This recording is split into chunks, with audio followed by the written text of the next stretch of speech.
Somewhere in a cave near Haifa, Israel, a group of archaeologists were digging through a 13,000-year-old graveyard when they found something that didn't fit the timeline at all.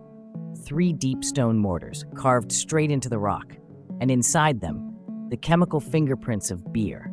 Not bread, not farming tools, beer. Here's why that's strange. For decades, the story everyone told was simple.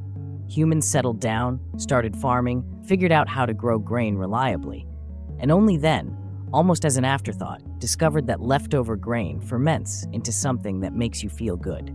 Alcohol was supposed to be a side effect of civilization, something that came after. But the people who made that beer in Raqefet Cave weren't farmers. They weren't even settled.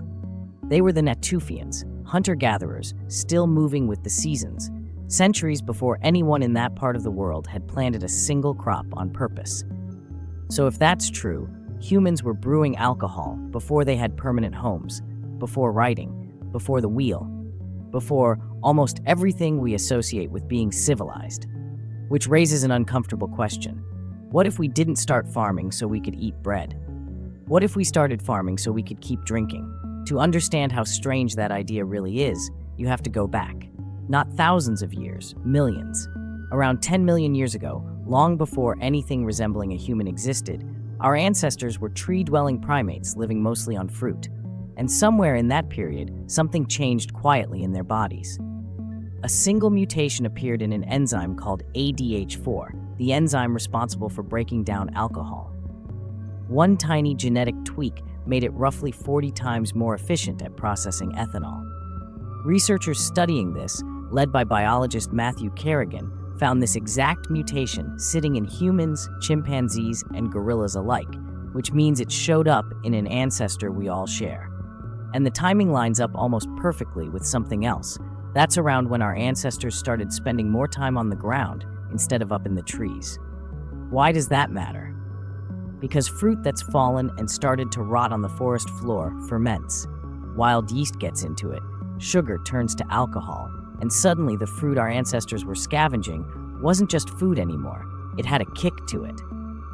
This is the foundation of what scientists half-jokingly call the drunken monkey hypothesis. The idea that our attraction to alcohol isn't a modern weakness or a moral failing, it's a leftover survival skill. Ethanol in the air was a signal. It meant ripe, calorie-dense fruit nearby.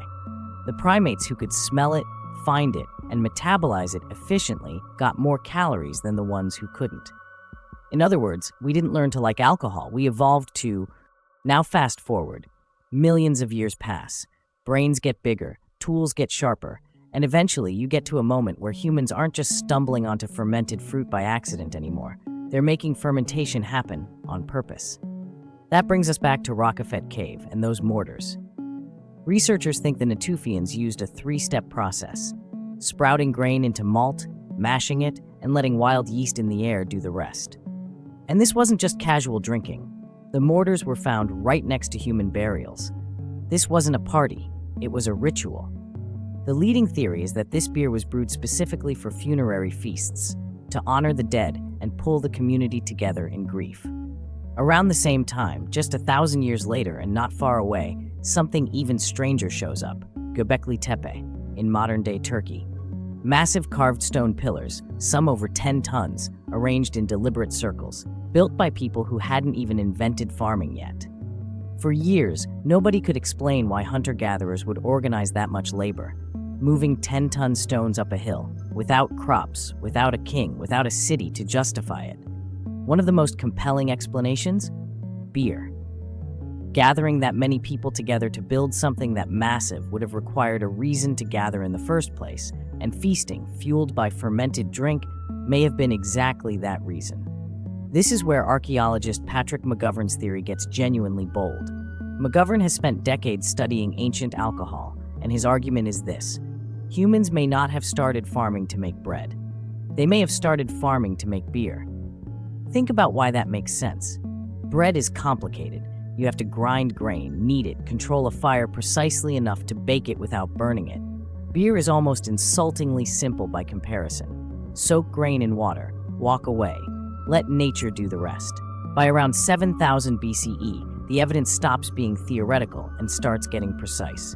In a village called Jiahu in central China, archaeologists found pottery jars holding the chemical residue of a fermented drink made from rice, honey, and hawthorn fruit or grapes.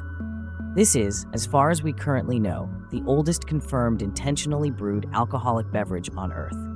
Around the same era, evidence of barley beer turns up in Georgia and across the Fertile Crescent. Wine residue, tartaric acid, the chemical signature of fermented grapes, shows up in pottery from what's now Iran, dating back roughly 9,000 years. And then there's Mesopotamia, where alcohol stopped being just a drink and became something closer to a religion. The Sumerians worshipped a goddess of beer named Ninkasi, and around 1800 BCE, someone wrote her an actual hymn, which, strangely enough, doubles as one of the oldest known beer recipes in human history. It was sung aloud by brewers, almost like a memory trick, since most people back then couldn't read. And beer wasn't a luxury in Sumer. It was currency. Workers were literally paid in it. One of the oldest known pay records on Earth, a 5,000-year-old tablet from the city of Uruk, shows laborers receiving rations of beer for a day's work. The Egyptians took it even further. Beer was treated as food, not as a vice.